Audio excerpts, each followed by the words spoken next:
A few weeks after I started working for Funcoland in Western Massachusetts, my coworkers talked me into playing a game after hours that I had never played before. It was a wrestling game, and I really wasn't into wrestling at that time, but because I wanted to get along well with my coworkers and it seemed like a fun thing to do, I went ahead and I joined them for a game of WCW NWO Revenge. I wound up picking Goldberg, by the way. I had no idea who Goldberg was. He just looked pretty cool. I loved the bald look, and I went ahead and I picked him, and I had a good time playing with my manager and a couple of the other staff that we had on. It was a lot of fun, and I wound up buying a copy of the game a few days later to be able to play at home in my N64. Not only did I buy the game, but I started to watch WCW events on TV. I even bought a couple of pay-per-views after that. So this game right here got me back into wrestling after a long layoff. The last time I had watched wrestling on TV was during like the Mega Powers era of WWF. So like late 1980s, like 1990, right around then. That's what I had really watched with any kind of interest. And to be honest, it was more of a passing interest. So thanks to this, I wound up taking up more of an interest in WCW and eventually WWF as well. That game was the sequel of sorts to WCW versus NWO World Tour, and these games are very highly regarded in wrestling video game circles. People enjoy these games very much, and I can see why. Understanding how to play these games with the different kinds of grapples and the different kind of moves you can pull off, it is pretty easy to learn, yet difficult to master, including learning how to counter moves or reverse things. Reversals are something I've always kind of stunk at. But these two games, fantastic. And Aki, the developer who made those games, and THQ, they wound up taking their services to WWF games instead, starting with WrestleMania 2000 and culminating with WWF No Mercy for the N64. Two of the best wrestling games of all time, especially No Mercy, which still gets played by a lot of people today. So that's the N64. But what about the PlayStation? I mean, I'm wearing the shirt, right? I got my sweatshirt on, and you know the PlayStation is one of my favorite video game consoles of all time. So what about the WCW or WCW NWO games on that system? Well, I've got some, including a couple that have not been opened, as we cover these games here on this episode of Unsealed. This here is WCW versus the World from Asmic and THQ. This game is probably the closest, if you want to put that like in air quotes, the closest to WCW versus NWO World Tour that you would get. It looks kind of similar. It tries to be similar. This came out right around sort of kind of the same time, but is still different in its own way. I really don't have a lot of experience with this game. I did buy it used a while ago, and I just haven't gotten around to playing it. That's what the disc looks like on the inside. I should get around to playing it. I do have like my PS1 over here. I probably should try that tonight. Now that I'm on vacation, I got a little bit of time to get some gaming in. So this was the first one. And this is probably as good as it got. Because after that, we wound up getting WCW Nitro. This guy right here, unfortunately, this is a greatest hits copy. I still need to get myself a black label copy a little bit later on. This came, I believe, from Island Entertainment, I think, or something along that line. Anyway, this looked nothing like WCW World Tour or WCW Revenge. This was much more B-list looking, and it really didn't play all that well and really didn't impress very many people, but it was WCW, and you could get things like animated intros with all the wrestlers. They could do rants, or they could deliver very short promos, and that was kind of neat, I guess. But by and large, this game was not very impressive. And there was a sequel, because of course there was a sequel, and I don't even know whether you'd really call it a sequel. It's more like WCW Nitro 1.5. And this here is the first of our Unsealed games in this episode. This is WCW Nwo Thunder, which was released, I believe, in 1998. And as I mentioned, this is basically WCW Nitro with a different coat of paint, maybe a couple of different modes thrown in, but certainly not a lot better than the first game.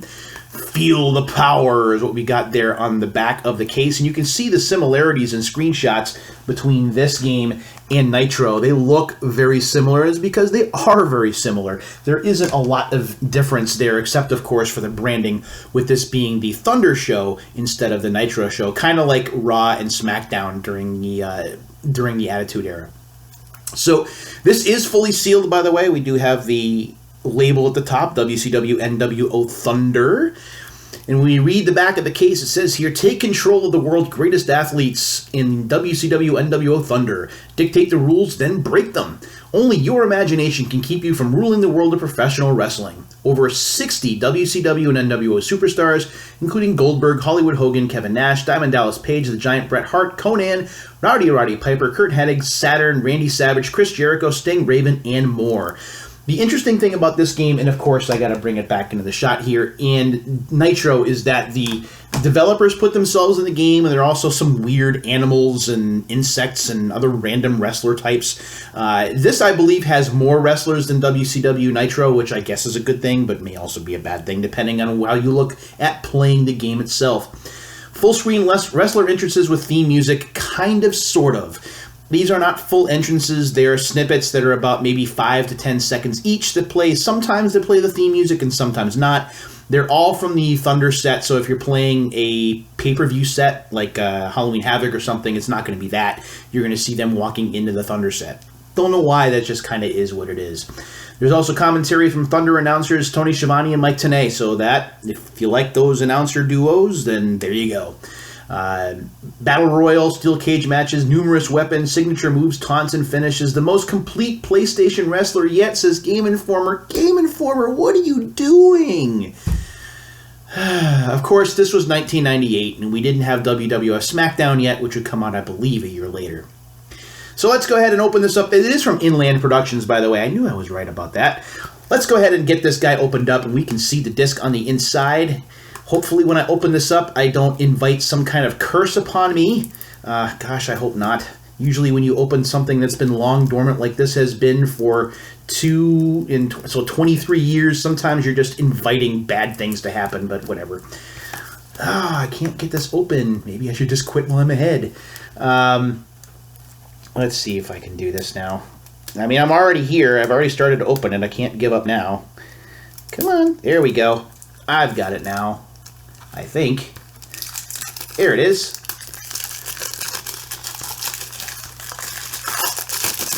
There we go. There are some, actually, there's like a crack in the case, but I'm not too worried about that. Look at it as a lightning bolt or something like that. Let's go ahead and take the seal off of the top, and then we'll take a look at the disc on the inside. I do believe that the disc looks very similar to the cover, at least in terms of the color scheme, and it is. Oh, okay. So we do have WCW Nwo Thunder in blue and silver. We also have a THQ catalog, and we have an ad for Brunswick Circuit Pro Bowling. We actually opened up Brunswick Circuit Pro Bowling 2 in an earlier episode of Unsealed, but we have the very first game here. And we'll get to the disc in just a minute. Do want to take a look at the THQ catalog, and you can see that Rugrats is featured as well as WCW and Ghost in the Shell and a couple of other things here. So Brunswick Circuit Pro Bowling, which I've talked about before, great bowling simulation if you like bowling like I do, and I don't know how many of you there are. We also have WCW Nwo Thunder featured, unfortunately. Rugrats: The Search for Reptar, fantastic game, at least in terms of fun. Well, maybe fantastic is kind of a strong word. I have nostalgic appeal for it. I love playing the mini golf game in that. Unfortunately, though, a sealed copy of Rugrats is crazy expensive. That's why we're not featuring it on this show anytime soon. Devil Dice is here. I've not played that. G Darius I actually own. I have that disc only. That's a really fun shooter if you can find it. It's starting to get up there in price, by the way. Shaolin. I don't remember if Shaolin was a thing, but Shaolin is there. Don't remember if that got released or not. Grandstream Saga and Broken Sword 2. Grandstream Saga I have. Broken Sword 2 I do not. Ghost in the Shell, which is a game that comes from Exact, which is the team behind the Jumping Flash games. And, of course, WCW Nitro, which is in greatest hits form. We also have K1, the Arena Fighters, Bravo Air Race versus WCW versus the World, and Ray Tracers featured on the back. So let's take a look at the manual here and see what we've got. So again, there's a look at the manual. It's the back of the manual. When you open this up, this is full color, so that's kind of cool. Usually with PlayStation manuals, you never know what you're going to get. This one is in full color, however. It does show you all of the controller functions, which I'm certainly going to need to look at before I actually play this, should I dare to try it. Have a picture of the Giant here, the Big Show, with the big boot there, and we see the Thunder title screen. This smells weird. It smells like it was fumigated. Ugh.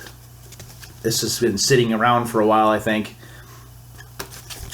So we have an option screen where you can change a bunch of things, from match length and ring out time to difficulty, surprise attacks, where you get like outside help to come in, weapons, weapon time, how long you can use it before it breaks, audio, sound effects volume, you name it. We also have several different gameplay modes here that you can pick from. World Heavyweight and US Heavyweight titles, as well as the TV title. You have to work through a gauntlet of wrestlers in order to get those titles, of course. Exhibition versus Tag Team, Battle Royal, and Cage matches are all represented here as well. You can see a screenshot of what it looks like. Again, it is not very impressive for 1998. At this point, we are three... oh yeah, this is definitely... almost looks like it was water damage. This is really old. This has three years, I should say, after the PlayStation originally came out. But you do see there's a decent list of wrestlers. There are at least a decent roster of wrestlers to choose from, both real ones and also those who are added into the game later, like the developers and the insects and animals and so on and so forth. We also have the THQ card. Oh yeah, this thing has definitely seen better days here. You can see like the staples are rusted. I'm kind of curious now whether the disc is in good shape. Yeah, the disc hasn't been touched, so that's good, I guess. Interesting that this has not held up against the test of time like some of the other games have. What game systems do you own? Nintendo 64, check. Super NES, check. Game Boy? Game Boy Color, PlayStation, yep. PC, and Mac. I have a MacBook now. What gaming magazines do you read? These are fun to look at, and maybe I'll look at that in a later episode. And your move chart. Oh my goodness gracious, look at all these moves here. And you have to remember what all of those do. It's not something as simple as grapple and then press a direction. So that makes the game overly complicated, and as one of the complaints about both Nitro and Thunder. And the move list continues here. There are weapons in the game, should you choose to use them. Signature moves. Every wrestler has special moves that only he can do, from trademark taunts to the deadliest finishers known to mankind. Wow, that's a little bit hyperbole. These moves take years of practice to master, but in WCW Nwo Thunder, a little patience and the all-important hand-eye coordination could have you destroying opponents with any one of a number of devastating maneuvers. So the next 8 pages show you the signatures for each. So there you go, if you're interested in seeing what those might be. Where's my man Goldberg? Let's see here. He's not on this page yet. He must be. So the Gorilla Press Slam is square. I'm sorry, is triangle, circle, circle. The spear is down, triangle, circle, circle. And the jackhammer is up, triangle, triangle, triangle. I mean, some of these are just... This isn't Mortal Kombat, people. This is just a straight-up wrestling game. I don't know why they went in this direction. But whatever. It is what it is. And even more of these here. There you go. And you can buy some WCW merchandise you can't buy anymore, like the Wolfpack t-shirts and hats and all that stuff. Thunder is not well received. It has not been well received over the years. It is looked at by many people as being just a pretty bad wrestling game, all things considered. WCW did get kind of a bad rap on the PlayStation, especially when you look at its Nintendo 64 counterparts being so good and standing up so well to the test of time. Unfortunately for the PlayStation, that is simply not the case. After Thunder, THQ exit stage right. They're going in with the WWF, And in comes Electronic Arts. And the first Electronic Arts WCW game we got, and it's not a new copy, unfortunately, is WCW Mayhem, this guy right here with Goldberg on the cover. This looks and plays better than you might think. Is it the best wrestling game for the PlayStation? No. Is it the best WCW wrestling game? Obviously not. But it is still above average in terms of the other WCW games to play. It is a game that I played a little bit of, that I did enjoy it. It's no better than Revenge, obviously. It's no better than World Tour. And it's questionable whether it's better than WCW versus the World here for the PlayStation. But at least it is a solid first attempt from EA to kind of turn things around after the disasters that were Nitro and Thunder. This would be the last traditional WCW wrestling game that we would see. That's it after this guy. There is one more game left before Vince would take over WCW, and we would not see WCW standing alone again. And this brings us to the second and final game that we are opening in this episode of Unsealed. It is a game that has brought about quite a bit of ridicule in video game circles from people who like to pick on bad games. I have heard that this one is pretty bad. I have not played it very much myself, but now I'm going to have the opportunity to do so. Enter WCW Backstage Assault, absolutely brand new. There is the ID seal at the top. No holds barred brawling as everything takes place in the back. We are not wrestling in a ring. Oh, no, sir. Wrestling in a ring is so 1990s. In this game, we are wrestling in backstage areas, whether it's a bathroom or whether it's a gym or whether it's a truck area or wherever else it would be. You get to go ahead and beat people up as much as you possibly want in other places other than the ring.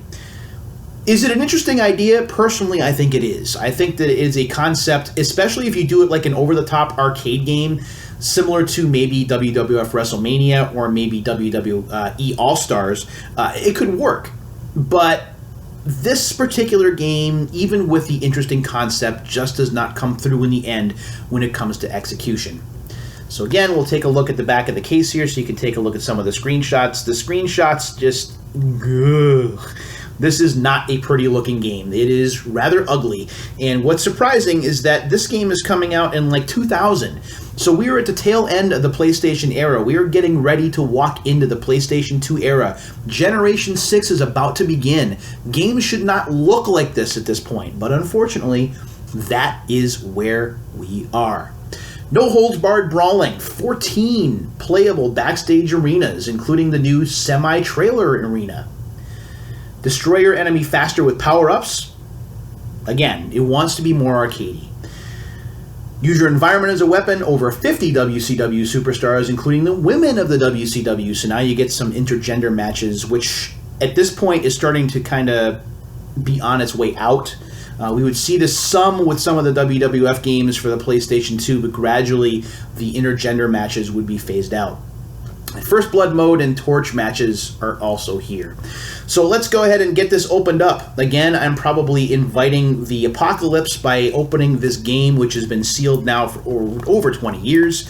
But we're going to go ahead and do it anyway because that is what this show is all about. We do open these games. We do not care about any kind of backlash or anything that might happen as a result of us doing something crazy like opening a really bad game. It has been a long time since I've opened up bad games on this show. Usually the games that I open up are notable because they're good, because they're games that I wanted to add to my library for a variety of reasons. These two games, Thunder and Backstage Assault, are bad, and knowingly so, but I open these up because I've seen them ridiculed both on YouTube and on social media, and I thought, why? Why are they so ridiculed? And then I remembered, oh, because they're plain bad. Let's go ahead and take the ID seal off, and we will see what is on the inside. Hopefully nothing is going to reach out and choke me out here.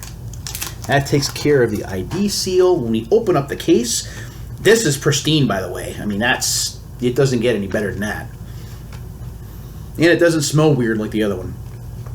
When we open up the case, we do have the WCW Backstage Assault disc with the brick background. We have the EA Sports catalog I think we've seen that before. And we have an ad here for Medal of Honor Underground, which is a far better game than WCW Backstage Assault would be. Let's go ahead and take the manual out as well. We'll look through the EA Sports catalog and EA Games catalog just really quick to see if there's anything interesting in there. I think we've gone over these. This was 2000, so we're in the 2001 sports year. So we have Live 2001, Madden 2001. This is when we're starting to cross over from the PlayStation to the PlayStation 2 era. NCAA Football 2001. Supercross 2001 is here too. Knockout Kings 2001, FIFA 2001. NASCAR 2001, Tiger Woods PGA Tour 2001, which is starting to take the upward trajectory toward being good golf games after kind of a rough start on the PlayStation.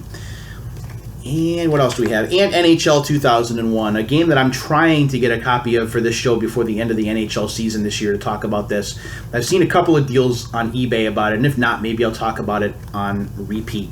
And in terms of these straight-up EA games, we have 2 007 games and Medal of Honor Underground, and that is it. Okay, so we've done that. Let's take a look at the manual. The manual, unlike WCW Nwo Thunder, is in black and white, so it is not very exciting to look at when you open it up. There is an introduction here that says, "Get ready for WCW Backstage Assault, packed with the most hardcore wrestling action ever. This time, we've thrown out the ring and the rules in order to allow these WCW powerhouses to go at it without holding anything back. For everyone's protection, the wrestlers have taken their brutality backstage. Now, these makeshift matches can and will spill into places such as the locker rooms, the parking lot, and even the media center. Trust us when we tell you that no place backstage is safe from the assault. With more than 50 WCW superstars to choose from, fight as or against some of professional wrestling's greatest grapplers, including Goldberg, Kevin Nash, and Bret Hart. Bret with 2 T's, by the way. Or use a creative superstar option to build your own unique competitor. With tons of new weapons and moves, WCW Backstage Assault is nothing short of all-out grappling warfare." Okay. Yeah, initialize a grapple, so it does use a grapple system. There's punches and kicks and power punches and kicks here. Reversals are done with the triangle button. It's something that you might be able to figure out after playing it, but I do hear that it does require some practice, and there's like 1, 2, 3, 3.5 pages of just movesets. This looks like algebraic formulas for some reason. I don't understand why this is. You get a select a wrestler screen. You're probably going to hear, if you've seen this covered on YouTube, you're probably going to hear about how lousy the character select screen is and how some of the most popular wrestlers are like 5 and 6 pages deep into this thing. Again, nothing about this game makes a lot of sense. You just kind of roll with it as it goes. What do we have here for game options? So main menu. So let's see. We have Hardcore Challenge, where it's a 1-player test of skills. The Hardcore Gauntlet, where you have to face a bunch of people in a row. Build your own wrestling superstar. Can look at a high scoreboard and a global options menu. Yeah. This shows you a little bit of what the graphics look like. Again, it's not very impressive. How this got away with being made 5 years after the PlayStation came out is just beyond me. At some point, you realize that you're either putting in the effort or you're not putting in the effort. And given that this is an EA game, from like 2000, not now when they really don't give a damn, but back then, this looks bad. Really, really bad. You do have a momentum meter, stamina meter. There are finishers that you can do. There are weapons, obviously, in backstage assaults or backstage matches. You're going to be able to beat each other up with whatever you can find. And there are definitely some interesting weapons and items that you can use to pummel your opponents with. So that makes it interesting. Again, the concept, I believe, is a good one. The problem is the execution. The problem is the play controls are laggy. The problem is the visuals are ugly. The problem is that the whole premise just gets old after a little while. It is something that is played in very short bursts, and then you move to something else. Unlike, say, a WCW NWO Revenge, where the gameplay is also fun, so you want to play for longer and longer and longer because you and your friends are all enjoying the experience. The Hardcore Challenge mode is so you think you're ready to go toe-to-toe with the world's greatest wrestlers and step into the ring with the Hardcore Challenge mode, a single-player, multi-match competition allowing you to step in the shoes of your favorite wrestler. Hardcore Challenge mode contains a chance to compete for 3 WCW championships, the Hardcore, US, and World titles. Battle your way through the competition to claim each title belt while unlocking new venues, characters, and weapons along the way. So yeah, you have to grind in this game in order to unlock everything, or you could probably find cheat codes if you were venturesome enough to find them. But that's the way that you're expected to unlock everything in this game, which is to keep grinding and keep playing through to unlock all of the cool stuff that the game has to offer. Bonus attribute points. If you successfully complete the Hardcore Challenge mode, you earn bonus attribute points. These points can then be applied to your character, your created character, of course, to strengthen him or her for the battles ahead. Okay. So you have the truck arena, locker rooms, loading bay, bathrooms. That's always a good place to fight in, right? Stick your head in the toilet. The block, parking garage, and the media center. There is a bit here about creating a superstar, which is really just putting a different kind of body and face on and then using an applied moveset from some other wrestler. It's not very exciting, and your Aki games definitely have a better create a wrestler suite than this game does. And that's it. There's really not a lot else to say about this game. There are a lot of extra moves in here, and you can certainly read the instructions. I'm going to probably try the game after this video is over while it's uploading to see how good, bad, or indifferent it is. But if I'm basing this off of what I heard on YouTube, then my expectations are not going to be here, and they're not going to be here. They're going to be like way down here, somewhere near the floor. But we'll see how that is. So that is a look at our 2 winners or losers in this particular case, as we have taken a look at WCW Backstage Assault and WCW Nwo Thunder. After these games came out, of course, that was pretty much the end. We wound up going on to WWF from that point forward, where we would see WWF SmackDown, SmackDown 2 on the PlayStation, and then we saw the PlayStation 2 games, which started rather inauspiciously, but would get better as time went on, right through the SmackDown vs. Raw series, which in my opinion is very, very good. So that's it for this supersized episode of Unsealed, as I am getting ready to start my vacation from teaching. I have a week off. I'm very excited to do very little except play some games and hopefully dodge a couple of ice storms here in southern New England. Until the next time, my friends, please take care of yourselves and each other. We will do it again very soon, maybe even a little bit later this week with a special bonus episode. But until then, take care of yourselves and each other, and we'll do it again soon.